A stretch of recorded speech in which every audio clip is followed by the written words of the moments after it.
ஒன்று சாமுவேலினுடைய புஸ்தகம் 4வது அதிகாரத்தை நாம் மீண்டும் ஒரு முறை வாசிக்கலாம். 1 சாமுவேல் 4வது அதிகாரம். நான் புதிய மொழிபெயர்ப்பிலே வாசிக்கிறேன். நீங்கள் அதிலே உங்களுடைய மொழிபெயர்ப்பிலே தொடரும்படியாக கேட்டுக்கொள்கிறேன். சாமுவேல் இஸ்ராயேலுக்கு அவற்றை அறிவித்தான்.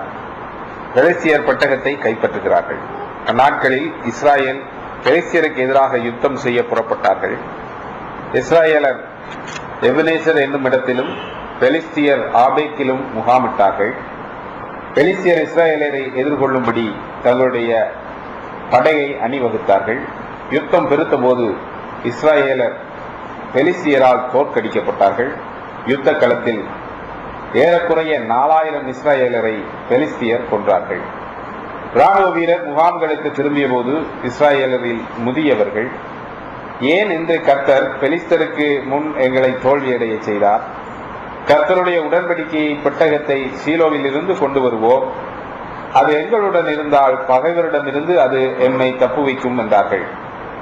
எனவே மக்கள் சீலோவுக்கு ஆட்களை அனுப்பினார்கள். அவர்கள் கேருபீன்களுக்கு நடுவில் அரியணையில் அமர்ந்திருக்கும் சேனைகளின் கர்த்தரின் உடன்படிக்கை பெட்டகத்தை கொண்டு வந்தார்கள். அங்கே ஏலியின் 2 மகன்களான ஒப்னியும் பினகாசும் இறைவனுடைய உடன்படிக்கை பெட்டகத்தோடு வந்தார்கள். கர்த்தருடைய உடன்படிக்கை பெட்டகம் முகாமுக்குள் வந்தபோது நிலம் அதிரத்தக்கதாக இஸ்ராயேல் மக்கள் பெரிய சத்தமிட்டு ஆர்ப்பரித்தார்கள். இந்த சத்தத்தை கேட்ட பெலிஸ்தியர், எபிரேயருடைய முகாமுக்குள் கேட்கும் இந்த கூக்குரலுக்கு காரணம் என்ன என்று கேட்டார்கள். கர்த்தருடைய பெட்டகம் முகாமுக்குள் கொண்டு வரப்பட்டதை அறிந்தபோது பெலிஸ்தியர் பயமடைந்தார்கள். அப்பொழுது பெலிஸ்தியர், ஒரு தெய்வம் முகாமுக்குள் வந்துவிட்டது, ஐயோ நமக்கு ஆபத்து, இப்படியான ஒன்றும் முன்பு ஒருபோதும் நடக்கவில்லை, நமக்கு ஐயோ கேடு, இந்த வல்லமையுள்ள தெய்வங்கள் கையில் இருந்து நம்மை விடுவிப்பவன் யார்? இவை எகிப்தியரை பாலைவனத்தின் எல்லா வாதைகளிலும் தாக்கிய தெய்வங்கள் அல்லவா? பெலிஸ்தியரே, திடன் கொண்டு ஆண்மையுடன் முன்னருங்கள். எபிரேயர் உங்களுக்கு அடிமைகளாய் இருந்தது போல நீங்களும் அவர்களுக்கு அடிமைகளாவீர்கள். ஆண்மையுடன் போரிடுங்கள் என்றார்கள். அப்படியே பெலிஸ்தர் போரிட்டார்கள். இஸ்ராயேலர் முறியடிக்கப்பட்டு அனைவரும் தத்தம் கூடாரங்களுக்கு ஓடி போனார்கள். மிகப்பெரிய அழிவு ஏற்பட்டது. இஸ்ராயேலர் காலாட்படையினரின் 30,000 பேரை இழந்தார்கள். இறைவனின் பெட்டகம் பெலிஸ்தியரால் கைப்பற்றப்பட்டது. ஏலியின் 2 மகன்களான ஒப்னியும் பினகாசும் இறந்தார்கள்.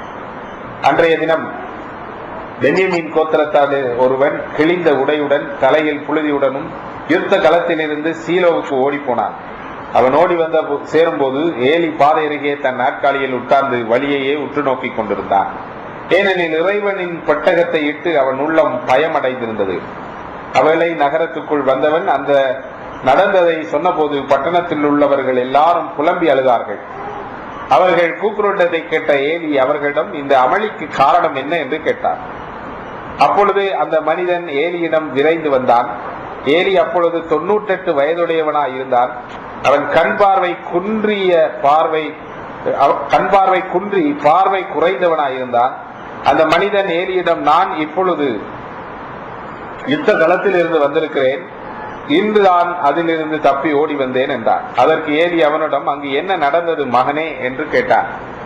அதற்கு செய்தி கொண்டு வந்தவன் ஏலியிடம், இஸ்ராயேலர் பெலிஸ்தியரின் முன்பாக தப்பி ஓடி விட்டார்கள், படைக்கு பெரும் சேதம் ஏற்பட்டிருக்கிறது, உம்முடைய மகன்களான ஒப்னியும் பினகாசும் இறந்து விட்டார்கள், இறைவனின் பெட்டகத்தையும் கைப்பற்றி விட்டார்கள் என்றான். இறைவனின் பெட்டகத்திற்கு நடந்ததை பற்றி அவன் சொன்னவுடனே ஏலி தன் வாயில் அருகே இருந்த நாற்காலியில் இருந்து பிடறி அடிபட விழுந்தான்.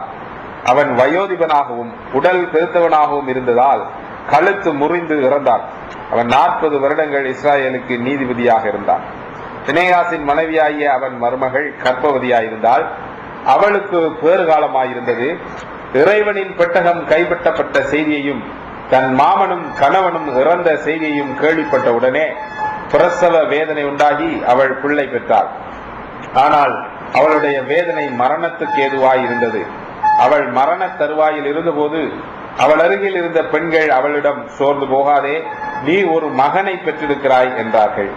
அவளோ அதற்கு பதில் சொல்லவும் இல்லை, கவனிக்கவும் இல்லை. இறைவனின் பெட்டகம் கைப்பற்றப்பட்டு தன் மாமனும் கணவனும் இறந்து போனதினால் இஸ்ராயேலை விட்டு மகிமை நீங்கிட்டு என்று சொல்லி அவனுக்கு இக்கபோத் என்று பெயரிட்டார். அவள் இறைவனின் பெட்டகம் கைப்பற்றப்பட்டதால் இஸ்ராயலின் மகிமை நீங்கிட்டு என்றார். கர்த்தர் இந்த வார்த்தைகளை நமக்கு ஆசீர்வதித்து தருவாராக. நம்மிலே அநேகருக்கு அல்லது மனித சமுதாயத்தில் இருக்கக்கூடிய பெரும்பான்மை மக்களுக்கு, கடவுள் நம்பிக்கை உள்ளவர்களுக்கு கடவுளை காண வேண்டும் என்பது ஒரு விருப்பம் இல்லையா? நமக்கு அப்படி ஒரு விருப்பம் இருக்குதா? கடவுளை பார்க்கணும், I want to see God, அப்படி விருப்பம் இருக்குதுங்களா? இருக்கு. கடவுளை பார்த்தா அப்படி ஆண்டவர் வந்து நமக்கு காட்சி தரும் பொழுது, உண்மையில வேதாகமம் முடிவடையும் பொழுது எப்படி முடியுது? கடைசி வாக்கியம் என்ன? கர்த்தராகிய இயேசுவே வாரும் என்ற எதிர்பார்ப்போடுதான் வேதாகமம் முடியுது. அப்ப இயேசுவே வாரும். ஆதி கால திருச்சபை மக்கள் வந்து ஒருவரை ஒருவர் சந்திக்கும் பொழுது மாரநாத்தா என்று வாழ்த்து கூறினார்கள். மாரநாத்தா என்ன? கர்த்தராகிய இயேசுவே வாரும் என்று சொல்லி. இப்ப கடவுளை பார்க்க வேண்டும் என்ற விருப்பம் நம்மிலே அநேகருக்கு இருக்கிறது. அந்த விருப்பம் இருக்கிறவன் தான் கிறிஸ்தவன். கிறிஸ்தவர்களுக்கு மட்டுமல்ல, எல்லா மனிதர்களுக்குமே, கடவுள் நம்பிக்கை உள்ள மனிதர்கள் எல்லாருக்குமே இறைவனை காண வேண்டும். கோவிலுக்கு போறது எதுக்காக போறாங்க? தரிசனத்துக்காகத்தான் போறாங்க இல்லைங்களா? அப்ப இந்த தரிசனத்துல பாத்தீங்கன்னா கோவில்கள்ல கடவுளுடைய அந்த புனித இடத்திலே, கடவுள் இருக்கக்கூடிய இடத்திலே அந்த தெய்வத்தை வழிபடுவதற்கு, அந்த பார்ப்பதற்கு ஒரு குறிப்பிட்ட நேரம் இருக்கும். அந்த நேரத்துக்கு முன்னால போனா பார்க்க முடியாது, அந்த நேரம் தவறி போனாலும் பார்க்க முடியாது. ஏன்னா நடைய சாத்திடுவாங்கன்னு சொல்லுவாங்க இல்லையா? இப்ப நடை திறக்கப்படும் பொழுது நீங்க அங்க நின்றீங்கன்னா கடவுளை பார்க்கலாம். அப்ப அந்த தரிசனத்தை பார்ப்பதற்கு, அந்த கடவுளை அல்லது அந்த தெய்வத்தை பார்ப்பதற்கு கொஞ்சம் உங்களுக்கு காசு இருந்துச்சுன்னா சிறப்பான டிக்கெட் வாங்கி உங்களுக்கு தனியான ஒரு வழி கொடுக்கப்படும். பழனி கோயிலுக்கு போகும் பொழுது அங்க பார்த்தா சிறப்பான முக்கியமான நபர்கள், விஐபிஸ் போய் பார்க்கறதுக்குன்னு தனி இருக்குது. இப்ப கடவுளை பார்க்க வேண்டும் என்பதற்காக மக்கள் பல முயற்சிகளை எடுத்துக் கொண்டிருக்கிறார்கள். கடவுளை பார்ப்பதற்காக புனித பயணங்கள் மேற்கொள்ளுகிறார்கள். கடவுளை பார்க்க வேண்டும், கடவுள் நமக்கு தோன்ற வேண்டும் என்பது கிறிஸ்தவர்களையுமே நிறைய மக்களுக்கு இருக்கு. நிறைய கிறிஸ்தவர்கள் சொல்றாங்க, கடவுள் எனக்கு தரிசனத்திலே தோன்றினார் என்று சொல்லி சொல்றாங்க இல்லையா? தரிசனத்திலே கடவுள் தோன்றுவாரான்னு பார்த்தா வேதாகமத்துல பார்க்கிற ஆண்டவர் தரிசனத்திலே அல்லது கனவுகளிலே கடவுள் தோன்றி இருக்கிறார். கடவுள் தன்னை வெளிப்படுத்தி இருக்கிறார். கடவுள் தன்னை வெளிப்படுத்துகிற கடவுள், அதுல எந்த விதமான மாற்று கருத்துமே இல்லை.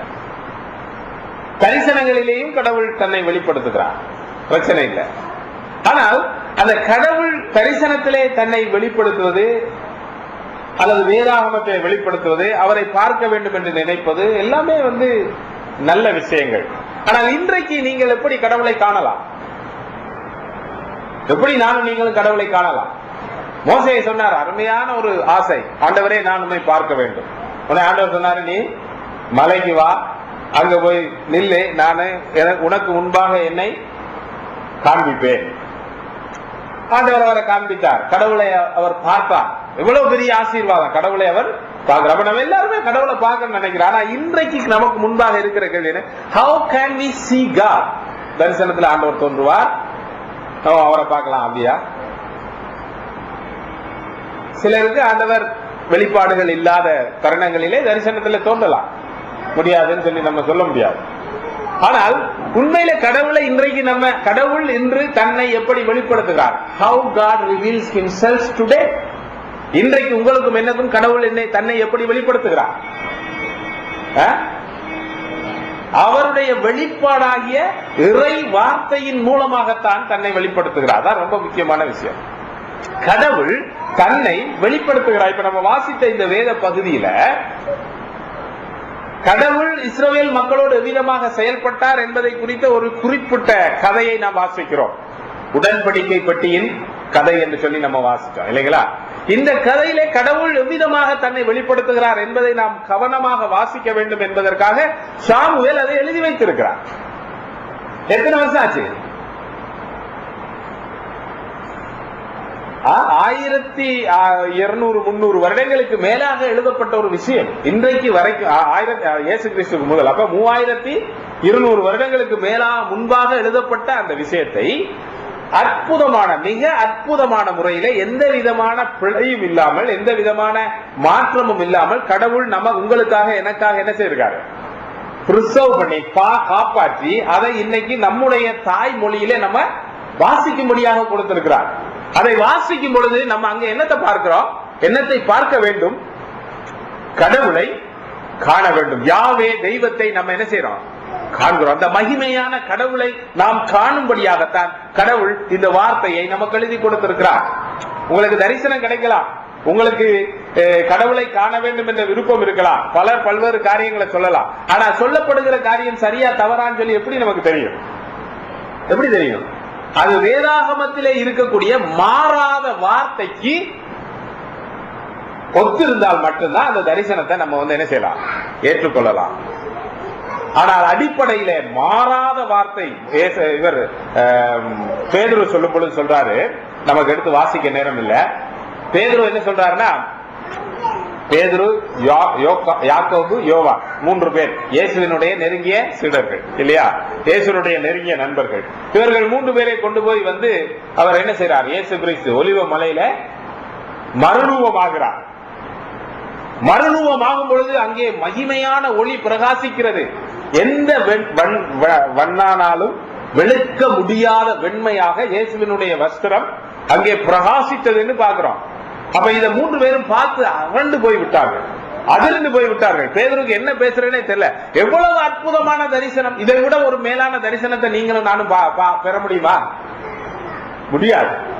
ஆனால் பேதுரு தன்னுடைய முதலாவது நிருபத்தில் சொல்றாரு, முதலாவது அதிகாரத்துல, மிகப்பெரிய அற்புதமான தரிசனத்தை நாங்கள் கண்டோம்.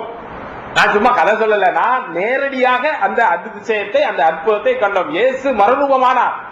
எங்களுடைய சொந்த கண்கள்னாலே நாங்கள் அதை பார்த்தோம். கனவுல பார்க்கல, நேரடியா டைரக்டா பார்த்தோம். அதை சொல்லிட்டு சொல்றாரு, ஆனால் அதை விட உறுதியான தீர்க்க தரிசன வசனம் இருக்கிறது என்று சொல்லுகிறார். அதை விட உறுதியான, இறை வார்த்தை பிரசங்கிக்கப்படும்படியாக முழு வரலாற்றிலே திருச்சபைக்கு கொடுக்கப்பட்ட, இது எழுதி வைக்கப்பட்ட வார்த்தை அதிக உறுதியான, கடவுள் யார் என்பதை நமக்கு காண்பிக்கிற கண்ணாடியாக இருக்கிறது. ஆகவே நமக்கு இருக்கிற ஸ்மார்ட் போன் இதுதான்.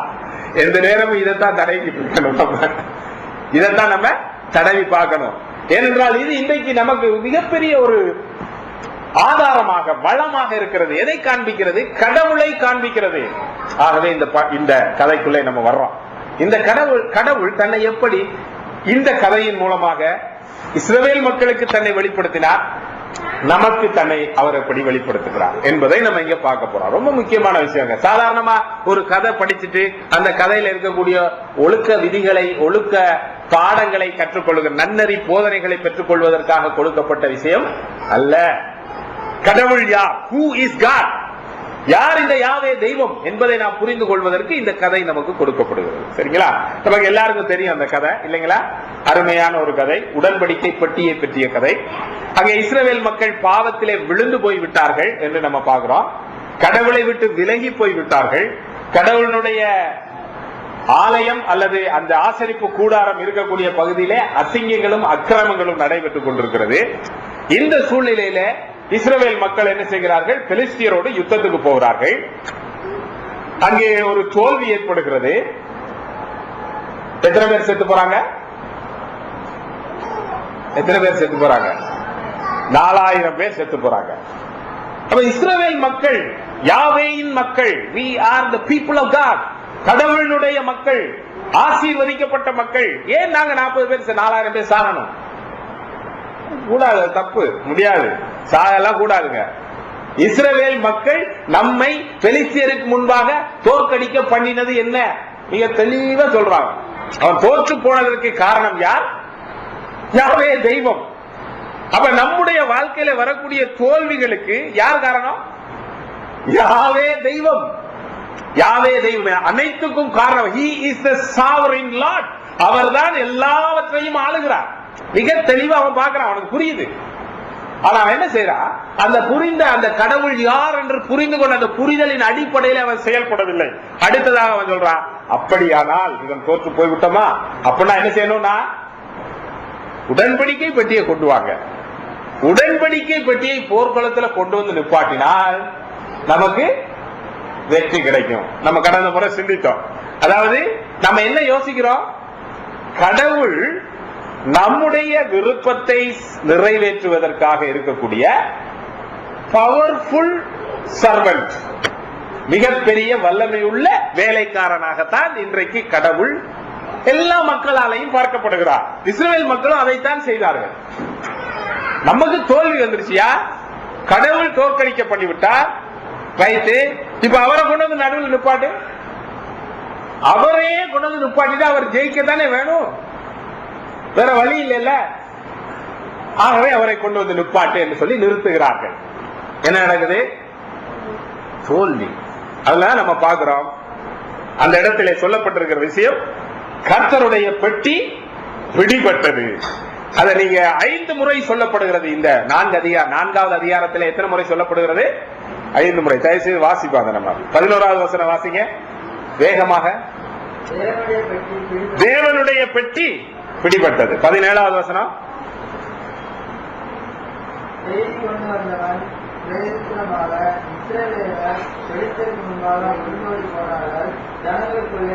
பெரிய சங்காரம் உண்டாயிற்று. உம்முடைய குமாரராகிய ஓப்னி பினகாஸ் என்னும் இருவரும் இறந்து போனார்கள்.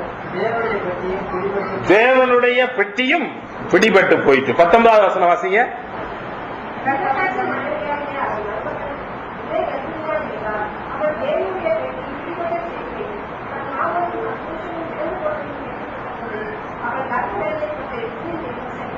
அங்கே தேவனுடைய பெட்டி பிடிபட்டது என்ற அந்த செய்தி இவளுக்கு கற்ப வேதனை உண்டு பண்ணியது. உடனடியாக அவள் பிள்ளை பெறுகிறார் என்று வாசிக்கிறோம். அதே போல 21வது வசனம் 22வது வசனத்திலையும் திரும்ப திரும்ப நம்ம வாசிக்கிறோம், இறைவனின் பெட்டகம் கைப்பற்றப்பட்டது. 22வது வசனம், இறைவனின் பெட்டகம் கைப்பற்றப்பட்டபடியால் இஸ்ரவேலின் மகிமை நீங்கிற்று. இஸ்ரவேலின் மகிமை நீங்கிவிட்டது. இக்கபோத், அந்த பெற்றெடுக்கக்கூடிய அந்த ஆண் பிள்ளைக்கு என்ன பேர் வைக்கிறாங்க? இக்கபோத். எபிரேய வேதாகமத்தில், அதாவது யூதர் இஸ்ரேல் மக்களுடைய வேதாகமத்தில், அந்த எபிரேய மொழியில தமிழ் மொழியை போல அது மிகவும் ஒரு சிறப்பான ஒரு மொழி இல்லைங்களா? தமிழ் மொழியில பல வார்த்தை விளையாட்டுகள் இருக்கிறது. ஒரு வார்த்தையில நீங்க இலக்கியத்தில் நீங்க படிச்சிருப்பீங்க, கொண்டு வா என்று சொல்லி சொல்லும் பொழுது அவன் கொன்று வா அப்படின்னு சொல்லிட்டானா அவனை கொண்டு வந்துட்டாங்க. அது சிலப்பதிகாரத்துல பாண்டியன் அவனை கொண்டு வா, கோவலனே கொண்டு வான்னு சொல்லி சொல்லும் பொழுது இது அவனுக்கு கொன்றுவான்னு சொல்லி அந்த இடத்துல ஒரு அழுத்தம் விழுந்ததுனால அவனை கொலை செய்து விட்டார்கள். அந்த வார்த்தையில இருக்கக்கூடிய விளையாட்டுகள் அப்படின்னு சொல்லி சொல்லுவாங்க. அதே போல இந்த எபிரேய மொழியிலையும் பல்வேறு வார்த்தை விளையாட்டுகளை இந்த வேதாகம ஆசிரியர்கள் எழுதுவதை நாம் பார்க்கிறோம். குறிப்பாக இங்க பாத்தீங்கன்னா, காபோத் என்ற வார்த்தை மகிமை என்பதற்காக பயன்படுத்தப்படக்கூடிய வார்த்தை. காபோத் என்ன அர்த்தம்? அதுக்கு என்ன பொருள்? நீங்க இது நம்முடைய சபையில பண்ணப்படக்கூடிய பிரசங்கங்களை எல்லாம் நீங்க கவனமா கவனிக்கிறீங்களான்னு சொல்லி கேட்கறதுக்காக இந்த கேள்வியை கேட்கிறேன். ஏன்னு சொன்னா, நம்முடைய போதகர் காபோத் என்ற வார்த்தை அல்லது மகிமை என்ற அந்த வார்த்தையை பற்றி ஒரு பிரசங்கம் தனியா அதை பற்றியே பண்ணாரு இல்லைங்களா? ஆக அந்த காபோத் என்ற வார்த்தைக்கு என்ன அர்த்தம்? அதனுடைய லிட்ரல் மீனிங், லிட்ரல் சொன்னா என்ன, வார்த்தையின்படியான பொருள் என்ன? காபோத் ஞாபகம் இல்ல. காபோத் சொன்னா ஹெவின்னு அர்த்தம். ஹெவினா என்ன? பாரமான. இப்ப அதை குறித்த ஒரு வார்த்தை விளையாட்டை நம்ம பாக்குறோம். ஏலியை பற்றி வாசிக்கும் பொழுது ஏலி மரணம் அடைகிறார். எத்தனையாவது வசனம் அது?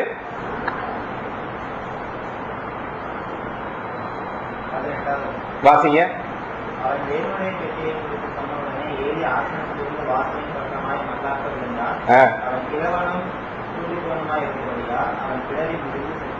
ரைட். ஏலி எப்படிப்பட்ட மனிதனா இருக்கிறார்? கிழவனும் ஸ்தூலித்தவனுமா இருந்தார். அப்படின்னா என்ன அர்த்தம்? கிழவனும் ஸ்தூலித்தவனும். அதுக்காக தான் நான் புதிய மொழிபெயர்ப்பு வாசித்தேன்.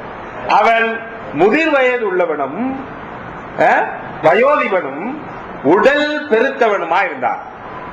வயோதிபனும் உடல், he was heavy. ஆகவே காபோத் என்ற அந்த வார்த்தை தான் இந்த இடத்திலே பயன்படுத்தப்பட்டிருக்கிறது. Eli was heavy. ஏலி மிகவும் பாரமுள்ளவனாக, பெருத்தவனாக, உடல் பெருத்தவனாக இருந்தான், ஸ்தூலித்தவனாக இருந்தான். ஆகவே அவன் இந்த செய்தியை கேட்ட பொழுது, அங்கே பெட்டி பிடிபட்டது என்ற செய்தியை கேட்ட பொழுது, அவன் ஆசனத்தில் உட்கார்ந்து இருக்கிறான், ஒரு நாட்களில் உட்கார்ந்து இருக்கிறான். அவன் எழும்புகிறான். அவருடைய இருதயம் பதைத்துக் கொண்டிருக்கிறார். ஐயோ, கர்த்தருடைய பெட்டியை கொண்டு போய்விட்டார்களே, அந்த கர்த்தருடைய பெட்டிக்கு என்ன நடக்க போகிறது என்று அவருடைய இருதயம் துடித்துக் கொண்டிருக்கிறது. மனம் பதர்ந்தவனாய் இருக்கிறான், முதிர் வயதுள்ளவனாய் இருக்கிறான். எழும்புகிறான், ஆசனத்திலே இருந்து, நாட்காலிலே இருந்து எந்திரித்து நிக்கிறதுக்கு முயற்சி செய்கிறான். அவனுடைய பாரத்தை அவனுடைய கால்களினாலே தாங்க முடியவில்லை. அவன் அப்படியே கீழே விழுந்து புரடி உடைபட்டு இறந்து போகிறான். அவனுடைய பாரத்தினாலே அவன் மரணம் அடைந்தான். அவனுடைய அவனுடைய கால்கள் அந்த அவனுடைய பாரத்தை தாங்க முடியவில்லை. புரியுதுங்களா? கீழே விழுந்து கழுத்து முறிஞ்சு செத்து போனான். ஏன் அந்த இடத்திலே மகிமை என்ற வார்த்தை பயன்படுத்தப்பட்டிருக்கிறது பாருங்க. கடவுள் தன்னுடைய மகிமையை ஒன்றுக்கும் உதவாத மனிதர்களாகிய உங்களுக்கும் எனக்கும் மேலே அவர் கொடுத்திருக்கிறார். அந்த மகிமையின் பாரத்தை இஸ்ரவேல் மக்களால் என்ன செய்ய முடியல, தாங்க முடியவில்லை. அவர்கள் மகிமையை சுமக்க வேண்டியவர்கள், அவர்கள் பலவீனம் உள்ளவர்களாக, பாவம் உள்ளவர்களாக போனபடினாலே இஸ்ரவேலின் மகிமை அவர்களை விட்டு போய்விட்டது. கபோத், மகிமை போய்விட்டது. காபோத் has gone. மகிமை போய்விட்டது, கடந்து போய்விட்டது என்று வாசிக்கிறோம். ஆகவே கடவுள் தன்னுடைய மக்களுக்கு, நல்லா கவனிங்க, ரொம்ப முக்கியமான விஷயம், கடவுள் தன்னுடைய மக்களுக்கு தன்னுடைய மகிமையை கொடுத்து அந்த மகிமையை இந்த உலகத்திலே காண்பிக்கும்படியாக இந்த உலகத்துக்குள்ளே அவர்களை பணியாளர்களாக அனுப்புகிறார். ஆகவே நீங்களும் நானும் இந்த உலகத்திலே இயேசு கிறிஸ்துவை அறிந்து ரட்சிக்கப்பட்டிருக்கிறது, மீட்கப்பட்டிருக்கிறது என்பது நமக்கு ஒரு நல்வாழ்வு கிடைக்க வேண்டும் என்பதற்காக மட்டுமல்ல. அதை புரிந்து கொள்ளணும். கடவுள் நமக்கு வேலைக்காரராக இருப்பதற்காக மட்டும் உங்களை என்னை அவர் ரட்சிக்கவில்லை. கடவுள் உங்களையும் என்னையும் இந்த உலகத்திலே தன்னுடைய மகிமையை சுமந்து செல்லுகிற பாத்திரங்களாக அவர் தெரிந்து கொண்டிருக்கிறார். நமக்கு அவருடைய மகிமையை அறிவிக்கிற பணியை கொடுத்து அங்கே அனுப்பி இருக்கிறார், இல்லைங்களா? அதைத்தான் நம்ம உபாகமம் 18வது அதிகாரத்தில் இஸ்ரவேல் மக்களை குறித்து வாசிக்கிறோம். அதே விஷயத்தை தான் 1 பேதுருவிலே பேதுரு தன்னுடைய இஸ்ரவேல் மக்களுக்கு, கிறிஸ்தவ திருச்சபைக்கு அவர் சொல்லுகிறார். நம்மை அந்த காலத்திலே இருந்து ஆச்சரியமான ஒளியினத்திற்கு அழைத்தவருடைய புண்ணியங்களை அறிவிக்கும்படி தெரிந்து கொள்ளப்பட்ட சந்ததியாகவும் ராஜரீக ஆசாரிய கூட்டமாகவும் நாம் இருக்கிறோம். ஆகவே நம்ம யார் என்று சொன்னா, கடவுளிடத்திலே ஆசீர்வாதத்தை பெற்று இந்த உலகத்திலே சுவித்திருக்கிறதற்காக, சுபிச்சமாக, சந்தோஷமாக, இன்பமாக கழித்திருப்பதற்காக, பணக்காரர்களாக, செழிப்புள்ளவர்களாக, ஆரோக்கியம் உள்ளவர்களாக இந்த உலகத்திலே வாழ்வதற்காக, ஆசீர்வாதத்தை பெற்றுக் கொள்ளக்கூடிய மக்களாக இருக்கும்படி தெரிந்து கொள்ளப்பட்ட மக்கள் மட்டுமல்ல. We are missional people. நாம் கடவுளுடைய மகிமையை சுமந்து செல்லும்படியாக நாம் அழைக்கப்பட்டிருக்கிறோம். நம்முடைய கால்கள் தேவனுடைய மகிமையை தாங்குவதற்கு பலனற்றவைகளாய் இருந்தால் நாம் கடவுளை தோல்வியடைய செய்கிறோம் என்பதைத்தான் நாம் கடந்த முறை பார்த்தோம். கடவுளை நாம் தோல்வியடைய செய்கிறோம். அவருடைய மகிமை நாம் அழைக்க, அதனால திருச்சபையை பார்த்து அப்போஸ்தலனாகிய பவுல் சொல்கிறார், உங்களுடைய அழைப்பையும் தெரிந்து கொள்ளுதலை குறித்து, உங்களுடைய அழைப்பு எப்படிப்பட்ட அழைப்பு என்று சிந்தித்துக் கொள்ளுங்கள். கடவுள் உங்களை எப்படிப்பட்ட மகிமையான அழைப்பினாலே அழைத்திருக்கிறார் என்பதை யோசித்து பாருங்க. சும்மா உங்களுக்கு ஆசீர்வாதத்தை கொடுப்பதற்காக மட்டும் கடவுள் உங்களை அழைக்கவில்லை. தன்னுடைய மகிமையை சுமந்து செல்லும் பாத்திரங்களாக அவர் உங்களை அழைத்திருக்கிறார் என்று சொல்லுகிறார். ஆனால் அந்த இடத்திலே இஸ்ரவேல் மக்கள் தோல்வி அடைந்த பொழுது என்ன நடந்தது? கடவுள் தோல்வி அடைந்தார். கடவுளுடைய பெட்டி பிடிபட்டது. அது ஒரு துன்பியல் நாடகம். துன்பியல் நாடகம்னா தெரியுமா? ட்ராஜடி அப்படின்னு சொல்லுவாங்க. நாடகத்துல தமிழ் ஆங்கில இலக்கியம் படிச்சவங்க அல்ல தமிழ் இலக்கியம் படிச்சவங்க அந்த துன்பியல் நாடகம். நாடகம்னு சொல்லி சொன்னாலும் நமக்கு விளங்காது. சினிமா சொன்னா நமக்கு விளங்கும் இல்லைங்களா? 9 ரூபாய் நோட்டுன்னு சொல்லி ஒரு சினிமா பாத்தீங்களா? பாக்கலையா? நல்ல படம் எல்லாம் பார்க்க மாட்டீங்க. அதாவது தங்கர் பச்சான்னு சொல்லி ஒரு சிறப்பான ஒரு டைரக்டர், அவர் எடுத்தார் 9 ரூபாய் நோட்டு அப்படின்னு சொல்லிட்டு. அதுல சத்யராஜ் தான் வந்து நடிச்சிருக்கிறாரு. அந்த படத்தை நீங்க பார்த்திருக்கலாம். அல்லது இவர் எடுத்த அழகின்னு சொல்லி ஒரு படம் பார்த்திருப்பீங்க இல்லைங்களா? அந்த படங்கள்லாம் நீங்க பாத்தீங்கன்னா அவருடைய படங்கள்லாம் கதை அம்சம் எல்லாம் ஒரு துன்பியல் நாடகமாகத்தான் இருக்கும். அங்க இருக்கக்கூடிய அந்த துன்பம் என்பது அந்த 9 ரூபாய் நோட்டு படத்தை என்னால பார்த்து உண்மையில கடைசி வரைக்கும் பார்க்க முடியல என்னால. காரணம் என்னவென்று சொன்னால் அந்த படத்திலே அந்த சத்யராஜுக்கும் அவருடைய குடும்பத்துக்கும் அந்த குடும்பத்தில் இருக்க ஒவ்வொரு மக்களுக்கும் நடைபெறக்கூடிய துன்பங்கள், இழப்புகள், வேதனைகள், கஷ்டங்களுக்கு ஒரு அளவே இல்லை. கடைசி வரைக்கும் துன்பமாகவே போய்கொண்டே இருக்கும். அதுக்கு பேர் தான் என்னது? துன்பியல் நாடகம், ட்ராஜடி. இங்கே நாம் அப்படிப்பட்ட ஒரு துன்பியல் நாடகத்தை தான் இந்த கதையிலே நான் பார்க்கணும். இந்த சிறிய கதையிலே, இந்த சிறிய வரலாற்று கதையிலே, கதைன்னு சொல்லும் பொழுது உடனே நம்ம வந்து கற்பனை கதை கூட, இந்த சிறிய வரலாற்று கதையிலே அங்கே தோல்வி என்பதுதான் the dominant theme. மிகப்பெரிய பாடம் இங்கே தோல்வி, இழப்பு, வேதனை, துக்கம், மரணம், ஓலம். 4000 பேர் சாகுறான், 30,000 பேர் சாகுறான். அவன் செத்து போனாலும் பரவாயில்லையா, கர்த்தருடைய பெட்டி பிடிபட்டது. கர்த்தர் வெற்றி சிறக்கிற கர்த்தர் அங்கே பிடிபட்டு போய்விடுகிறார். அவருடைய பெட்டி அங்கே கொண்டு போகப்படுகிறது, சிறை பிடிக்கப்பட்டு கொண்டு போகிறது. அங்கே பெட்டிக்குள்ளே சிறை பிடித்தவரை போல அங்கே கடவுள் அந்த பெட்டி சுமந்து செல்லப்படும் பொழுது அவர்களுடைய ஆயுதங்கள் புடைசூழ அழைத்து செல்லப்படும் பொழுது அங்கே யாவே தெய்வம் சிறைப்பட்ட தெய்வத்தை போல காணப்படுகிறார். இதுதான் துன்பியல் நாடகம். ஆக இந்த துன்பியல் நாடகத்தில் நம்முடைய தோல்வியினாலே நாம் கடவுளை தோல்வியுற செய்கிறோமே. இப்படிப்பட்ட சூழ்நிலையில வேறு சில காரியங்களை அங்கே கடவுள் தன்னை வெளிப்படுத்த, இப்படிதாங்க நீங்க கடவுளை நம்ம பார்க்கணும். யார் இந்த யாவே தெய்வம் என்பதை நாம் புரிந்து கொள்வதற்கு அவர் இங்கே சில காரியங்களை கொடுக்கிறதை நம்ம பார்க்கணும். குறிப்பாக இந்த 4வது அதிகாரத்தை நாம் வாசிக்கும் பொழுது இந்த முழு வேதாகமத்தினுடைய போதனைகளில இருக்கக்கூடிய 4 முக்கியமான கதைகள் நமக்கு நினைவுறுத்தப்படுகிறது. 4 முக்கியமான அம்சங்கள் இந்த முழு வேதாகமத்தில் இருக்கக்கூடிய போதனையினுடைய 4 முக்கியமான அம்சங்கள் இங்கே நமக்கு இந்த சிறிய கதையில இருந்து நினைவுபடுத்தப்படுகிறதை நாம் பார்க்கிறோம். முதலாவது 8வது வசனத்தை வாசிங்க. ஐயோ, அந்த மகத்துவமான தேவர்களின் கைக்கு நம்மை தப்புவிப்பவர் யார்? எகிப்தியரை சகலவித வாதைகளினாலும் வனாந்தரத்திலே அடித்த தேவர்கள் விரோதம் பாருங்க. 4வது அதிகாரம் 8வது வசனத்திலே யார் பேசுகிறார்? பெலிஸ்தியர்கள் பேசுகிறார். இந்த விஷயத்தை சொல்லுவது யார்? ஐயோ, யார் சொல்றா? சாகிறது யாரு?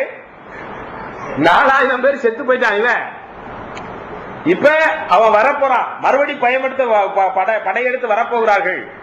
அங்கே கர்த்தருடைய பெட்டி பாளையத்துக்குள்ளே கொண்டு வரப்பட்டது. பாளையம் சொல்லி சொன்னோன்னே நமக்கு வந்து பாளையம் இறங்கினார்கள் நம்ம நினைக்க கூடாது, அது பெரிய பள்ளம் சொல்லி. பாளையம் என்று சொன்னால் கேம்ப், முகாமிட்டார்கள். இஸ்ரவேல் மக்களுடைய முகாமுக்குள்ளே, அவர்களுடைய படையணிக்குள்ளே, அவர்களுடைய கூட்டத்துக்குள்ளே உடன்படிக்கை கொட்டி கொண்டு வரப்பட்டோன்னே அவர்கள் நிலம் அதிரத்தக்கதாக கூக்குரலிட்டு கத்தினார்கள். அவர்களுக்கு ஒரு மிகப்பெரிய விசுவாசம், மிகப்பெரிய நம்பிக்கை. ஐயா, இந்த பெட்டி கொண்டு வரப்பட்டு விட்டது, யாவே தேவன் நமக்குள்ளே வந்து விட்டார், வரலாற்றிலே இஸ்ரவேலரை விடுதலை செய்த கடவுள் நமக்குள்ளே வந்து விட்டார், ஆகவே நமக்கு விடுதலை இருக்கிறது. We have victory. நம்பிக்கையோடு கூக்குரல் இருக்கிறார்கள். தரையெல்லாம் அதிருகிறது என்று சொன்னா அப்படின்னா என்ன அர்த்தம்? பூமி எதிர்த்து வந்துச்சுன்னு அர்த்தம் இல்ல, அவ்வளவு சத்தமாக கத்துறாங்க. அதை கேட்ட உடனே பெலிஸ்தியர்கள் இஸ்ரவேலின் தெய்வத்தை பற்றி பேசுகிறார்கள். எதை பற்றி பேசுகிறார்கள்? நாம் சொன்ன 4 கதை அம்சங்கள் அங்கே நமக்கு நினைவுபடுத்தப்படுகிறது. முதலாவது, பெலிஸ்தியர்களுடைய இந்த வார்த்தை விடுதலை பயண வரலாறை நினைவுபடுத்துகிறது. It talks about the Exodus. கடவுளுடைய விடுதலை. ஐயா, இந்த தெய்வம் தான், அங்கே தெய்வம் வந்தது அவனுக்கு தெரியல, அது தெய்வமா தெய்வங்களான்னு சொல்லி தெரியல. அவன் பன்மையில பேசுறான், தெய்வங்கள் அப்படிங்கிறான். ஆனால் அவனுக்கு தெரிந்த ஒரு விஷயம் என்னன்னா, இந்த தெய்வங்கள் அவர்களோடு இருந்தபடினாலே, இஸ்ரவேல் மக்களோடு இருந்தபடினாலே, அவர்கள் அடிமைகளாக இருந்த பொழுது இந்த தெய்வங்கள் தான் போய் அவர்களை விடுதலை செய்தது. அவர்களை விடுதலை செய்து வனாந்தரத்திலே கூட்டிக் கொண்டு வருவதற்கு முன்பாக அவர்களுக்கு அங்கே 10 விதமான வாதைகள் கொடுக்கப்படுகிறது. அந்த வாதைகள் எகிப்தியர்களின் தெய்வங்களை மேற்கொண்டது. புரியுதுங்களா? வாதை என்பது என்ன? நம்ம நினைக்கிற சாதாரணமா இஸ்ரவேல் மக்களுக்கு பல துன்பங்களை ஆண்டவர் அனுப்புறார், ஒன்றுக்கு பின்ன உண்டு, அவ்வளவுதான் நமக்கு தெரியும். ஆனா இங்க அழகாக வேத பகுதியின் மூலமாகவே தெளிவா சொல்லப்படுதுங்க, அவர் தெய்வங்களை, எகிப்திய தெய்வங்களை மேற்கொண்ட தெய்வங்கள். அவர் இந்த 10 வாதைகளும், ஒவ்வொரு வாதையும் அது பேனா இருக்கலாம், அல்லது தவளையா இருக்கலாம், அல்லது கண்மலையாக இருக்கலாம், அல்லது தண்ணீர் ரத்தமாக மாறுகிறதா இருக்கலாம். ஒவ்வொரு விஷயமுமே எகிப்திய தெய்வங்களோடு தொடர்புடையது. அந்த எகிப்திய தெய்வங்களுக்கு சக்தி இல்லை. அந்த எகிப்திய தெய்வங்களை கடவுள் யாவே தெய்வம் மேற்கொள்ளுகிறார். அந்த எகிப்திய தெய்வங்களுக்கு மேலான தெய்வம் யாவே தெய்வம் என்ற அந்த உண்மையை அங்கே காண்பித்திருக்கிறார். அதை பெலிஸ்தியர்கள் புரிந்து கொண்டிருக்கிறார்கள். அதை பெலிஸ்தியர்கள் இப்பொழுது நினைவு கூறுகிறார்கள். அந்த சத்தம் கேட்டவுடனே, அந்த உடன்படிக்கை பெட்டி வந்தவுடனே, ஐயையோ நம்ம செத்தோம், இந்த தெய்வம் எகிப்தியருடைய கரங்களிலே இருந்து அவர்களை விடுதலை செய்த தெய்வம், எகிப்தியர்களிடத்த தெய்வங்களை மேற்கொண்ட தெய்வம். இதெல்லாம் யார் சொல்றா? இஸ்ரவேல் மக்கள் சொல்லல. உண்மையில யார் சொல்லணும்? இஸ்ரவேல் மக்கள் சொல்லணும். ஆனால் வரலாற்றிலே செயல்படுகிற தெய்வம். நம்ம ரொம்ப முக்கியமான விஷயங்களை நம்ம இதுல பார்க்கிறோம். 3 முக்கியமான விஷயங்களை இதுல நம்ம பார்க்கிறோங்க. கடவுள் எப்பொழுதுமே போலியான தெய்வங்களை தெய்வங்கள் அல்ல என்பதை உலகத்துக்கு வெளிப்படுத்தி காண்பிக்கிறார். இந்த உலகத்திலே போலியான கடவுள்கள், தெய்வங்கள் மனிதர்களாலே வணங்கப்படுகின்றன, இல்லைங்களா? போலி தெய்வங்கள், தெய்வம் அல்லாததை நம்ம தெய்வம் கும்பிடுறதுதான் பாவத்தினுடைய வீழ்ச்சியினுடைய காரணம். கல்லு, மண்ணு, சிலைகள் எல்லாவற்றையும் மனிதன் தெய்வமாக வணங்குகிறார். அந்த தெய்வங்கள் தெய்வங்கள் அல்ல, யாவே தெய்வம் மட்டுமே தெய்வம் என்பதை அவர் காண்பிக்கிறது வேதாகமத்திலே அடிப்படையான உபதேசம். குறிப்பாக நீங்க இப்ப இந்த கதை பகுதியை பாத்தீங்கன்னா, இந்த பிடிக்கப்பட்ட சிலை எங்க, பெட்டி, உடன்படிக்கை பெட்டி எங்க கொண்டு போகப்படுது? பெலிஸ்திய நாட்டுக்கு கொண்டு போகப்படுகிறது. அங்கே ஒவ்வொரு நகரத்திலே அதை தனித்தனியா வைக்கிறாங்க. ஒவ்வொரு நகரத்திலே வைக்கும் பொழுது அங்க இருக்கக்கூடிய தெய்வங்கள் எல்லாம் அப்படியே கீழே கல்லு, மண்ணு கீழே விழுந்து உடைஞ்சு போகுது. ஒண்ணும் பண்ண முடியல. ஒன்னால அவன் கடைசியா என்ன பண்றான்? அங்க ஆலோசனை பண்ணி அதுக்கு பாவ நிவாரண பலியெல்லாம் செலுத்தி அதை திரும்ப இஸ்ரவேலுக்கு என்ன செய்யறான்? அனுப்பிடுறான். இந்த பிரயாணம், the travel of the ark of God, கடவுளுடைய உடன்படிக்கை பெட்டியினுடைய பிரயாணம் முழுவதுமே போலி தெய்வங்களை அடையாளம் காண்பிக்கிறது. புரியுதுங்களா? ரொம்ப அடிப்படையான உண்மை. உண்மையான கடவுளை நம்ம எப்ப சரியா புரிந்து கொள்ளுகிறோம் என்றால், எப்பொழுது நம்ம போலி கடவுள்களை அடையாளம் காண்கிறோமோ, எது கடவுள் அல்ல என்று நம்ம நினைக்கிறோமோ, அப்பதாங்க நமக்கு உண்மையான கடவுளை அடையாளம் காண முடியும். ரொம்ப முக்கியமான விஷயம். அநேக நேரத்துல இன்னைக்கு நமக்கெல்லாம், கிறிஸ்தவர்கள் நமக்கெல்லாம் ரொம்ப பெருமை. என்ன பெருமை? நம்ம சிலையை கும்பிடுறது இல்ல, சிலை வழிபாடு செய்யறதில்ல, சிலைக்கு முன்னால போய் நிக்கிறது இல்ல, சிலை வழிபாடு தொடர்பான எந்த விதமான சடங்குகளையும் நாங்க பங்கு பெறதில்லை. நமக்கு ரொம்ப பெருமை. ஆனால் அநேக கிறிஸ்தவர்களுக்கு பணம் தெய்வமாக இருக்கிறது. பணத்துக்காகத்தான் தங்களுடைய வாழ்க்கையை வடிவமைக்கிறார்கள். நான் என்ன வேலை செய்வது, எந்த இடத்திலே வாழ்வது, நான் எவ்விதமாக பிள்ளைகளுக்கு திருமணம் செய்வது, இந்த உலகத்திலே நான் எவ்விதமான என்னுடைய உறவுகளை அமைத்துக் கொள்வது, வாழ்க்கையினுடைய முக்கியத்துவங்களை நான் எப்படி சரி செய்வது, எல்லாம் பிரையாரிட்டிஸ் எல்லாத்தையுமே பணத்தை அடிப்படையாக வைத்து வாழுகிற ஒரு மனிதனுக்கு கடவுள் பணம் தானே தவிர யாவே அல்ல. போலி தெய்வங்களை அடையாளம் காண்கிற ஒரு மனிதன் தான் உண்மையான யாவே தெய்வத்தை அடையாளம் காண முடியும். பணம் நமக்கு கடவுளா இருக்குதா? நிறைய பேருக்கு கல்வி கடவுளா இருக்குதுங்க. கல்விக்காக பிள்ளைகளை என்னவும் செய்யறதுக்கு மக்கள் ஆயத்தமா இருக்காங்க. அதாவது அந்த காலத்துல நரபலி செலுத்துறதுக்கு பிள்ளைகளை கொண்டு போய் என்ன செய்யறாங்க. இப்பயும் கூட இடையில நம்ம அந்த நரபலி செலுத்தினாங்க பேப்பர்ல வாசிக்கிறோம். ஆனா நம்ம எல்லாரும் கிளியரா என்ன பண்றோம்? பிள்ளைகளை நரபலி செலுத்துறோம். நரபலி மாதிரி கொண்டு போய் ஆங்கில கல்வி முறையில அவங்களை போட்டு பலி செலுத்துறோம். நம்முடைய அறியாமையினாலே, நம்முடைய முட்டாள்தனத்தினாலையும் பணம் செலுத்தி பிள்ளைகளை அடிமைகளாக நம்ம விற்கிறோம். ஏன்னா கல்வி என்பது தெய்வம். நமக்கு கல்வி இல்லாம இந்த உலகத்தை வாழ முடியாதுங்க. How can we live without education? So education is our God. இல்லைங்களா? அப்ப கல்வியே தேவை இல்லையா? அடுத்த கேள்வி, கல்வி தேவை, பணமே தேவை இல்லையா? பணம் தேவை. ஆனால் பணமோ கல்வியோ எல்லாமே கடவுளுக்கு பணி செய்கிற பணியாளர்களாக இருக்க வேண்டுமே தவிர அது நம்முடைய வாழ்க்கையினுடைய போக்கை தீர்மானிக்கிற தெய்வங்களாக இருக்கக்கூடாது. அப்ப நீங்க யாவே தெய்வமா அல்லது பணம் தெய்வமா? ஒருவன் 2 எஜமான்களுக்கு என்ன செய்ய முடியாதுங்க, வேலை செய்ய முடியாது. நீ ஒருவனை பற்றி கொண்டு மற்றவனை அசட்டை பண்ணணும். ஆனா இன்னைக்கு கடவுளை வேலைக்காரர்களாக பார்க்கக்கூடிய கிறிஸ்தவத்திலே இந்த கடவுள் பவர்ஃபுல் காட் மணி, நம்மோன். இந்த மணியை அடைவதற்கு யாவே எங்களுக்கு உதவி செய்றார். இதுதான் கிறிஸ்தவம், இல்லைங்களா? நான் விரும்பின விதமான ஒரு சமூகத்திலே 4 பேர் என்னை பாராட்டக்கூடிய ஒரு மகிமையான இந்த உலகத்திலே நான் 4 பேருக்கு முன்னால நல்லா இருக்கணும். எது நல்லா இருக்குது? இந்த நல்லா இருக்கிற வாழ்க்கையை வாழ்வதற்கு கடவுள் எனக்கு உதவி செய்யணும். ஆகவே இந்த யாவே தெய்வம் மம்மோன் தெய்வத்துக்கு என்னை வழிநடத்தி செல்லக்கூடிய ஒரு மீடியேட்டர். கடவுளை நாம் தோல்வியடைய செய்கிறோம். கடவுளுடைய மகிமையை நாம் குறைக்கிறோம்.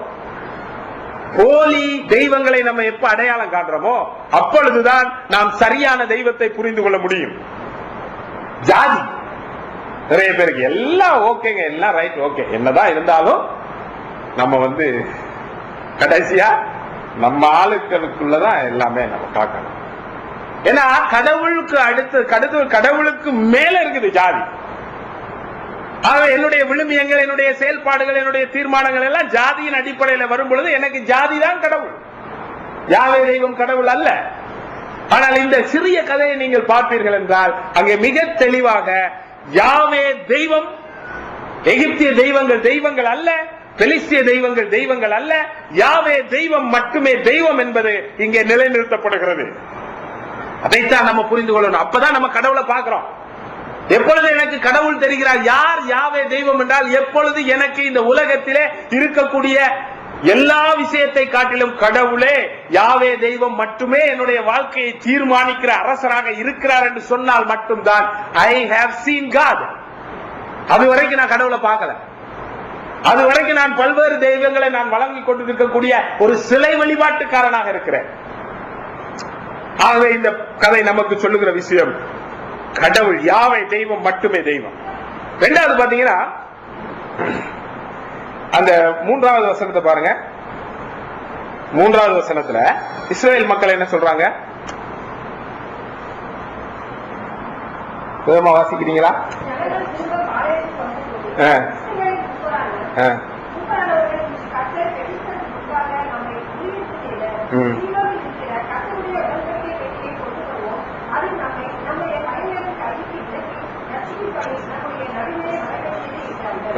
இப்ப நம்ம 3வது வசனத்தை வாசிச்சோம், 8வது வசனத்தை வாசிச்சோம். இந்த 2 இடத்துல நீங்க பாருங்க, இஸ்ரவேல் மக்களுடைய மூப்பர்கள், அதுல புதிய மொழிபெயர்ப்பு தப்பா இருக்கு, முதியவர்கள் போட்டிருக்கு. முதியவர்கள் அல்ல, மூப்பர்கள். மூப்பர்கள்னா தலைவர்கள். தலைவர்கள் யோசிக்கிறாங்க, ஐயா நம்ம உடன்படிக்கை பெட்டியை கொண்டு வந்தால் இஸ்ரவேல் மக்களை கடவுள் தன்னுடைய பகைவருடைய கையில இருந்து விலகி காப்பாற்றுவார். 8வது வசனத்துல பாக்குறோம், பெலிஸ்தர் என்ன சொல்றாங்க? ஐயோ அந்த பெட்டி வந்துருச்சா, அந்த தெய்வம் வந்துச்சா, இதெல்லாம் எகிப்தியர்களை கொலை செய்த எகிப்தியருடைய தெய்வங்களை மேற்கொண்ட தெய்வம் அல்லவா? ஆகவே இது நம்மை இஸ்ரவேலுக்கு என்ன செய்கிறோம்? அடிமையாக மாற்றிவிடும். இதுல என்ன நம்ம பார்க்கிறோம்? ஒரு பிற இன மனிதன் யாவையை குறித்து சிந்திப்பதற்கும் இஸ்ரவேல் மக்கள் யாவையை குறித்து சிந்திப்பதற்கும் எந்த விதமான வித்தியாசமும் இல்லைங்க. அதுதான் நம்ம தெளிவா புரிஞ்சுக்கொள்ளணும். இன்னைக்கு உலகத்தில் இருக்கக்கூடிய மனிதர்கள் கடவுளை பற்றி என்ன யோசிக்கிறார்கள்? ஏன் கடவுளை வழிபடுகிறார்கள்? ஏன் தேவாலயத்திற்கு போகிறார்கள்? கோவில்களுக்கு போகிறார்கள்? ஏன் காணிக்கைகளை செலுத்துகிறார்கள்? ஏன் தேவபக்தி உள்ளவர்களாக வாழ்கிறார்கள்? ஏன் அவர்கள் உபவாசம் இருக்கிறார்கள்? ஏன் அவர்கள் தான தர்மங்கள் செய்கிறார்கள்? ஏன் என்று சொன்னால் கடவுள் தங்களுக்கு தாங்கள் விரும்பின விஷயங்களை தரும்.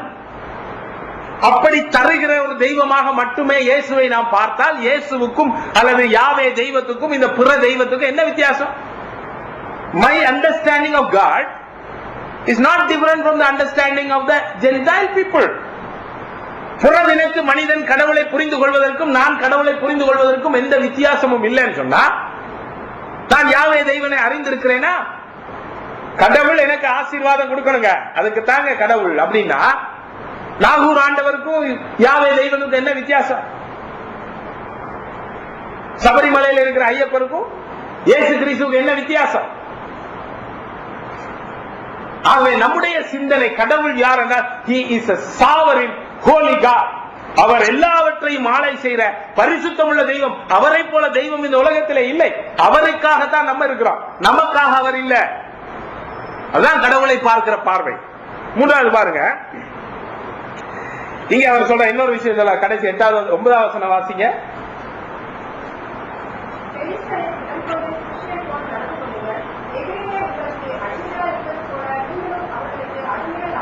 இங்க ரொம்ப முக்கியமான ஒரு விஷயம் பாருங்க. எபிரேயர்களுடைய தெய்வம் அவர்களுக்குள்ளே வந்திருக்கிறபடினால நீங்க என்ன செய்யக்கூடாது, அவர்களுக்கு அடிமைகளாக மாறிவிடுவீர்கள். இப்ப இந்த யாத்திராகமம் இருக்கு இல்லைங்களா, யாத்திராகமத்தை நினைவுபடுத்துது இது எல்லாமே அப்படிங்கறத நம்ம படிக்கிறோம். யாத்திராகமத்தில் என்ன நடக்குதுன்னா, கடவுள் இஸ்ரவேல் மக்களை எகிப்திலிருந்து அழைத்து கொண்டு போய் அங்கே கானான் நாட்டுக்குள்ளே விடுறாரு. அங்க இருக்கக்கூடிய எல்லா இனங்களையும் அவர்கள் அடித்து அவர்களை விரட்டிவிட்டு இவர்கள் நாட்டை பிடிக்கிறார்கள். ஏன்? கடவுள் இவர்களோடு இருக்கிறார், கடவுள் இவர்களுடைய தெய்வமாக இவர்களை ஆசீர்வதிக்கிறார். இந்த விஷயத்தை அப்படியே மக்கள் எடுத்துக்கொள்றாங்க. வரலாற்றுல எடுத்துக்கொண்டு என்ன செய்கிறார்கள் என்று சொன்னால், குறிப்பாக வெள்ளைக்காரர்கள் என்ன செய்யறா, இது ஆப்பிரிக்க நாட்டுக்குள்ள போகிறான். ஆப்பிரிக்க நாட்டுக்குள்ள போகும் பொழுது அவனுக்கு இவன் தன்னை இஸ்ரவேல் மக்களை போல யாவே தெய்வத்தை கும்பிடுகிற மக்கள் நாங்கள். ஆகவே அந்த கருப்பின மக்களை நாம் என்ன செய்யறோம், அடிமைப்படுத்துகிறோம். அடிமைப்படுத்துறான். வரலாற்றுல நடந்தது, இன்னைக்கு வரைக்கும் நடக்கிற விஷயங்க. இது நீங்க வேற ஒவ்வொரு காலனி நாடுகளும், ஐரோப்பிய நாடுகள் இன்னொரு நாடுகளை காலனித்துவத்துக்குள்ளே அடிமைப்படுத்தும் பொழுது அவர்கள் என்ன நினைத்தார்கள் என்றால், கடவுள் வேதாகமத்தினுடைய தெய்வம் எங்களோடு இருக்கிறார். இந்தியாவுக்கு வர்றான், இந்தியாவுக்கு வரும் பொழுது இவங்க எல்லாம் காம்ப கும்பிடுறான், அப்புறம் ஆடு மாடுகளை கும்பிடுறான். ஆகவே இவங்க எல்லாம் அறிவில்லாத முட்டாள்கள், இவர்களுக்கு நாகரிகமே தெரியல. யாவே தெய்வம் எங்களுடைய தெய்வம், ஆகவே நாங்க தான் நாகரிகத்திலே சிறந்தவர்கள். ஆகவே இவர்களை பிடித்து இவர்களை நாங்க நாகரிகப்படுத்துறோம். அவன் வேட்டி போட்டிருக்கானா, வேட்டி சரியில்லைப்பா, அவுத்து போடு, பேண்ட் போடு. மருத்துவ நீ வச்சிருக்கியா, அது சரியில்லை, இது அவுத்து போடு, இது உன்னுடைய மருத்துவத்துல எல்லாம் நீ செத்து போவ, அதனால நீ என்ன பண்ணு, என்னுடைய மருத்துவத்தை எடுத்துக்கோ, என்னுடைய கல்வி தப்பு, என்னுடைய கல்வி எடுத்துக்கோ, ஏன்னா நான் தான் கடவுளுடைய மக்கள். புரியுதுங்களா? அடிமைப்படுத்துகிறதான ஒரு சமூகம்.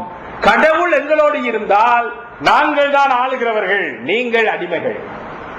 இதைத்தான் பிராமணர்கள் சொன்னார்கள். இந்து மதத்துல பிராமணர்களுடைய மனு தர்ம சாஸ்திரம் மிக தெளிவாக இதைத்தான் சொல்லுகிறது. ஆரியர்களாகிய நாங்கள் வெள்ளை தோளுடையவர்கள், பிரம்மனுடைய தலையில இருந்து வந்தவர்கள். ஆகவே கீழே இருக்கக்கூடிய மற்ற அனைத்து ஜாதிகளும் எங்களுக்கு அடிமைகள், நாங்கள் கடவுளுடைய மக்கள். பெலிஸ்தியர் அப்படிதான் பாக்குறான். கடவுள் ஒரு மனிதனோட இருந்தால் அவன் பொருளாதார செழிப்படைவான், அவன் ஆளுகிறவனாக மாறுவான், மற்றவெல்லாம் அவனுக்கு அடிமையாகணும். ஆனா என்ன நடந்ததுங்க, இந்த கடவுள், அப்படி நினைத்த இந்த கடவுள் அவர் அடிமைப்பட்டு போனார், அவர் சிறைப்பட்டு போனார். புரியுதா உங்களுக்கு? எவ்வளவு அற்புதமான தெய்வம்! அடிமைப்பட்டு இருக்கிற மக்களின் சார்பிலே நிற்கிற கடவுள், துன்பப்படுகிற மக்களின் சார்பிலே நிற்கிற கடவுள், ஆளுகை செய்கிறவர்களுக்கு சார்பாக இல்லாத கடவுள். யாவே தெய்வத்தை நீங்கள் பார்க்கிறீர்களா இந்த பாடத்துல? ஆகவே இந்த பகுதி முதல்ல நமக்கு விடுதலை பயணத்தை நினைவுபடுத்துகிறது. இரண்டாவது, நீங்கள் 21, 22வது வசனத்தை நீங்க பாருங்க. 21, 22 இந்த இடத்துல 22வது வசனத்துல குறிப்பாக இஸ்ரவேல் 21வது வசனம், இஸ்ரவேலரை விட்டு மகிமை நீங்கிற்று என்ற அந்த வார்த்தை பயன்படுத்தப்பட்டிருக்கு. இந்த நீங்கிற்று என்று அந்த இடத்திலே பயன்படுத்தப்பட்டிருக்கிற எபிரேய பதம் சிறையிருப்பு என்பதை குறிக்கக்கூடிய வார்த்தை. சிறையிருப்புனா என்னதுங்க? நாடு கடத்தப்படுதல். எது எப்ப நடந்தது இஸ்ரவேல் மக்களுடைய வாழ்க்கையில்? அது 6ஆம் நூற்றாண்டுல நடைபெறுது இல்லைங்களா? அதாவது இந்த இடத்துல ஆண்டவர் அந்த மக்களுக்கு போதிக்கிறார், ஐயா நான் உன்னை என்னுடைய மகிமையை சுமந்து செல்லுகிற மக்களாக இந்த உலகத்துக்குள்ளே அனுப்புகிறேன். நீ என்னுடைய விருப்பங்களை நிறைவேற்றி என்னுடைய மகிமையை காப்பாற்ற நீ தவறும் பொழுது, நீதியை நிறைவேற்ற தவறும் பொழுது, என்னுடைய பணியை செய்ய தவறும் பொழுது உன்னாலே நான் சிறைப்பட்டு போகிறேன் என்ற ஒரு பாடத்தை அவர்களுக்கு காண்பிக்கிறார். ஆனால் அவர்கள் அதை என்ன செய்யல, புரிந்து கொள்ளவில்லை. அந்த விஷயத்தை 1000 வருடங்களுக்கு பிறகு, கிட்டத்தட்ட ஒரு 800 வருடங்களுக்கு பிறகு இஸ்ரவேல் மக்கள் அங்கே சிறைப்பிடிக்கப்பட்டு போகிற அந்த சம்பவத்தில் அது நிறைவேறுகிறதை நம்ம பார்க்கிறோம். ஆண்டவர் பாடத்தை கற்றுக் கொடுக்கிறாங்க. ஆண்டவர் தன்னுடைய மக்களுக்கு பாடத்தை கற்றுக் கொடுக்கிறார். அவர்கள் சிறைப்பட்டு போகிறார்கள், 30,000 பேர் சாகிறார்கள், உடன்படிக்கை பற்றி அங்கே கொண்டு போகப்படுகிறது. அப்பொழுது அவர்கள் அந்த பாடத்தை புரிந்து கொள்ளவில்லை. தொடர்ந்து தங்கள் பாவ வாழ்க்கையிலே அவர்கள் தொடர்ந்து கொண்டே இருக்கிறார்கள். அந்த முழு இனமே அழிக்கப்படுகிறது. அங்கே உடன்படிக்கை பற்றி அன்றைக்கு பிடிபட்டு போனது. அங்கே 6ஆம் நூற்றாண்டிலே அவர்கள் சிறையிருப்புக்குள்ளே போகும் பொழுது அந்த தேவாலயமே முற்றிலும் சிதைக்கப்பட்டு தீக்கிரையாக்கப்பட்டது இல்லையா? அந்த மக்களுடைய வாழ்க்கை முழுவதுமே சீரழிக்கப்பட்டு அவர்கள் அங்கே தேவாலயத்தினுடைய சிதிலங்கள் நடுவிலே அவர்கள் உட்கார்ந்து அழுது கொண்டிருந்தார்கள். சிறைப்பிடிக்கப்பட்டு பாபிலோனிலே அவர்கள் கைதிகளாக வாழ ஆரம்பித்தார்கள். எதை நமக்கு காண்பிக்கிறது? கடவுள் தன்னுடைய பிள்ளைகளுக்கு, நல்லா புரிஞ்சு கொள்ளுங்க, கடவுள் தன்னுடைய பிள்ளைகளுக்கு நம்ம அந்த பாடத்தை கற்றுக்கொள்ளும் வரைக்கும் போதித்துக் கொண்டே இருப்பார். எப்படி போதிக்கிறாருங்க? வெறுமனே வாயினால இல்ல. முதல் உடன்படிக்கை பற்றி தான் போகுது. இப்ப என்னாச்சு? தேவாலயமே போச்சு, தேவாலயமே போய்விட்டது, அவர்களுடைய வாழ்க்கையே முழுவதும் போய்விட்டது, இஸ்ரவேல் மக்கள் என்ற அடையாளமே அழிந்து போய்விட்டது இல்லைங்களா? மூன்றாவது நம்ம பார்க்கிறோம், எசேக்கியேல் தீர்க்க தரிசனத்தில் இந்த இக்கபோத் என்ற அந்த விஷயத்தை நடைமுறையிலே அவர் தீர்க்க தரிசனமாக இஸ்ரவேல் மக்களுக்கு காண்பிக்கிறார். 8வது அதிகாரம் 10வது அதிகாரம் 4-5 வசனங்கள் வாசிங்க. எசேக்கியேல் தீர்க்க தரிசன புஸ்தகம் 10வது அதிகாரம் 4-5.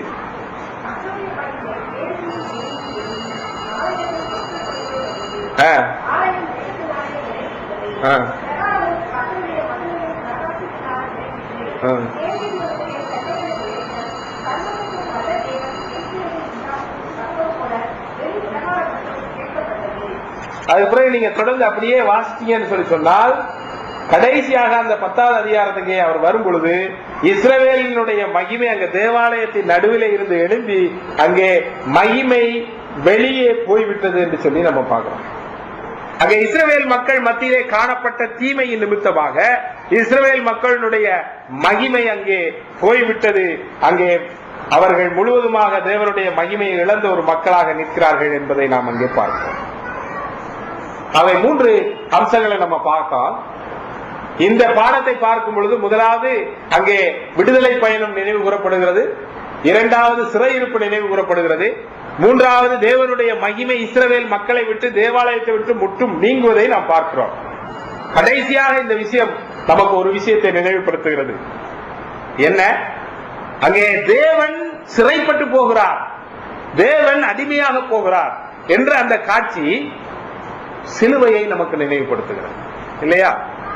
சிலுவையில் என்ன நடக்கிறது? கடவுள் வானத்தையும் பூமியையும் படைத்த தெய்வம் அங்கே சிலுவையிலே நிற்கதியாக தொங்கிக் கொண்டிருக்கிறார். அவர் இஸ்ரவேலை மீட்டு ரட்சிப்பார் என்று மக்கள் எதிர்பார்த்துக் கொண்டிருந்தார்கள். சீடர்கள் எம்மாவுக்கு நடந்து போகும்போது சொல்லுகிறார்கள், ஐயா இவர் வந்தார், அநேக அற்புதங்களை செய்தார், மரித்தோரை கூட உயிரோடு எழுப்பினார், இவர் மக்களை ரட்சிப்பார், இஸ்ரவேலை ரட்சிப்பார் என்று நாங்கள் எதிர்பார்த்திருந்தோம். ஆனால் இப்பொழுது அவர் என்ன செய்து விட்டார்? சிலுவையிலே தொங்கிக் கொண்டிருக்கிறார். பக்கத்தில் இருக்கக்கூடிய திருடர்கள் அவரை பார்த்து கேட்கிறார்கள், ஐயா உமக்கு நீர் மேசியாவாக இருந்தால் நீர் உம்மை ரட்சித்துக் கொள்ளும், எங்களையும் ரட்சியும். கதியற்றவராக நிற்கிறார். கடவுள் இயேசு கிறிஸ்து தன்னுடைய பிதாவை நோக்கி, என் தேவனே என் தேவனே ஏன் என்னை கைவிட்டீர், கைவிடப்பட்டவராக நிற்கிறார். கடவுள் மரணம் அடைய முடியாதவர் அங்கே மரணத்தை அனுபவிக்கிறார். அங்கே பிதா தன்னுடைய குமாரனை இழந்தவராக நிற்கிறார், குமாரன் தன்னுடைய பிதாவினாலே கைவிடப்பட்டவராக நிற்கிறார். மிகப்பெரிய தோல்வியை நாம் அங்கே சிலுவையிலே பார்க்கிறோம். மிகப்பெரிய துன்பியல் நாடகம் அங்கே சிலுவையிலே தான் அரங்கேறி முடிகிறது. ஆகவே துன்பம் ஏற்படுகிறதை நாம் பார்க்கும் பொழுது, வேதனை ஏற்படுகிறதை நாம் பார்க்கும் பொழுது உடனே நம்ம சோர்ந்து போக வேண்டிய தேவையில்லை. ஏனென்றால் சிலுவை என்பதே மிகப்பெரிய ஒரு துன்பியல் நாடகம். அதுல 2 பாடங்களை நம்ம கற்றுக்கொள்கிறோம். முதலாவது, ஏன் இந்த சிலுவை, ஏன் இந்த துன்பம், ஏன் அந்த இஸ்ரவேல் மக்களுடைய உடன்படிக்கை பெட்டி பிடிபட்டது, ஏன் தேவாலயம் அங்கே நொறுங்கி போனது, தீக்கிரையாக்கப்பட்டது, ஏன் தேவனுடைய மகிமை தேவாலயத்தை விட்டு வெளியே போகிறது, இது எல்லாம் ஏன் ஏன் ஏன் என்ற கேள்விக்கு என்ன பதில்? என்ன பதில்? மனிதர்களுடைய பாவம். பாவம், மனிதர்களுடைய பாவம். Sin is serious. பாவம் பயங்கரமானது, பாவம் மோசமானது, பாவம் தெய்வத்தையே காவு கொள்ளுகிற ஒரு பயங்கரமான ஒரு விஷயம். அதைத்தான் நாம் அங்கே சிலுவையிலே பார்க்கிறோம். அதைத்தான் வேதாகமத்தின் பக்கங்கள் ஒவ்வொன்றிலும் நாம் பார்க்கிறோம். பாவம் பயங்கரமானது. பாவம் கடவுளுக்கு தண்டனை வழங்கியது.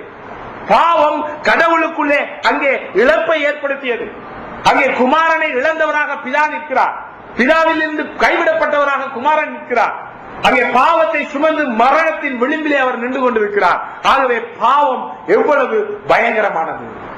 நாம் ஒருபோதும் பாவத்தோடு விளையாடக்கூடாது. பாவத்தை நாம் சாதாரணமாக கருதக்கூடாது. தவறான பாவம் இல்லாத விஷயங்களை பாவமாக நினைத்துக் கொண்டு நம்மை நாமே ஏமாற்றிக் கொள்ளக்கூடாது. பாவமான விஷயங்களை பாவம் இல்லை என்று நினைத்துக் கொண்டு அதற்காக நம்ம வாழ்ந்து கொண்டிருக்க கூடாது. ரொம்ப முக்கியமான விஷயங்கள். அநேக மக்கள் பொட்டு வைக்கிறது பாவம்ன்றான், பூ வைக்கிறது பாவம்ன்றான், டிரெஸ் போடுறதுல இந்த மாதிரி டிரெஸ் போடுறதுலாம் பாவம் பாவம் இல்லை அப்படிங்கிறான். ஆனா அவன் ஜாதி பார்க்கிறான், அவன் அடுத்தவனை குறை சொல்றான், புறம் பேசுறான், பொருளாசை உள்ளவனாக இருக்கிறான். யாவே தெய்வத்தை வணங்காமல் பணத்தை வணங்கி கொண்டிருக்கிறான். ஜாதிய உணர்வுள்ளவனாக ஜாதி உள்ளவனாக இருக்கிறார். பாருங்க, பாவம் என்பது சீரியஸ். கடவுளை நாம் சரியாக அறிந்து கொள்ள வேண்டும் என்றால் பாவத்தை நம்ம சரியாக அறிவோம். எது பாவம்? கடவுளுடைய பணியை செய்யும்படியாக உங்களையும் என்னையும் அழைத்து தன்னுடைய மகிமையை நம்முடைய தலைகளிலே சுமத்தி இந்த உலகத்துக்குள்ளே அனுப்பி இருக்கும் பொழுது என்னுடைய வேதனை, என்னுடைய துன்பம், என்னுடைய விருப்பம், என்னுடைய வாழ்க்கை என்று சொல்லி நான் சுயநலம் உள்ளவனாக இருப்பதுதான் பாவம். It's very serious. அதற்காக கடவுள் மிகப்பெரிய இழப்பை இந்த உலகத்திலே சந்தித்தார் சிலுவையில். அது முதலாவது பாடம். 2வது பாடம், அது முடிவு அல்ல. கடவுளுடைய இழப்பு, கடவுளுடைய மரணம், சிலுவை மரணம் என்பது அங்கே முடிவு அல்ல. அது மிகப்பெரிய தோல்வி, அது மிகப்பெரிய இழப்பு, அது மிகப்பெரிய துன்பம். அது ஒரு துன்பியல் நாடகம், எந்த விதமான மாற்று கருத்தும் இல்லை. ஆனால் it was not the end. அது முடிவு அல்ல, அது வெற்றியினுடைய ஆரம்பம். அங்கேதான் வெற்றி ஆரம்பிக்கிறது. ஆண்டவராய் இயேசு கிறிஸ்து தன்னுடைய சிலுவை மரணத்தின் மூலமாக பாவத்தையும் பிசாசையும் மரணத்தையும் இந்த உலகத்தில் இருக்கக்கூடிய எல்லா அந்தகார சக்திகளையும் வெற்றி கொண்டவராக மீண்டும் அவர் உயிரோடு எழும்பினார். ஆகவே இந்த உலகத்திலே துன்பங்கள், கஷ்டங்கள், வேதனைகள், வியாதிகள், பாடுகள், துன்பங்கள் வழியாக நம்ம கடந்து வரும் பொழுது, தோல்வியை நாம் சந்திக்கும் பொழுது, ஐயா எல்லாம் முடிஞ்சு போச்சுன்னு சொல்லி நம்ம கவலைப்பட வேண்டிய தேவை இல்லை. இலங்கையிலே தமிழினம் 50-60 வருடங்களுக்கு மேலாக ஆங்கிலேயருடைய ஆட்சியை தொடர்ந்து சிங்கள பேரினவாதத்தினாலே கடுமையாக பாதிக்கப்பட்டு வந்திருக்கிறது. 50 வருட காலங்களுக்கு மேற்பட்ட போராட்ட வரலாறு. அமைதி வழியிலே 25-30 வருட கால போராட்டம், ஆயுதம் ஏந்திய நிலையிலே 30 வருட கால போராட்டம். இறுதியிலே அந்த இனத்துக்கு என்ன நடந்தது?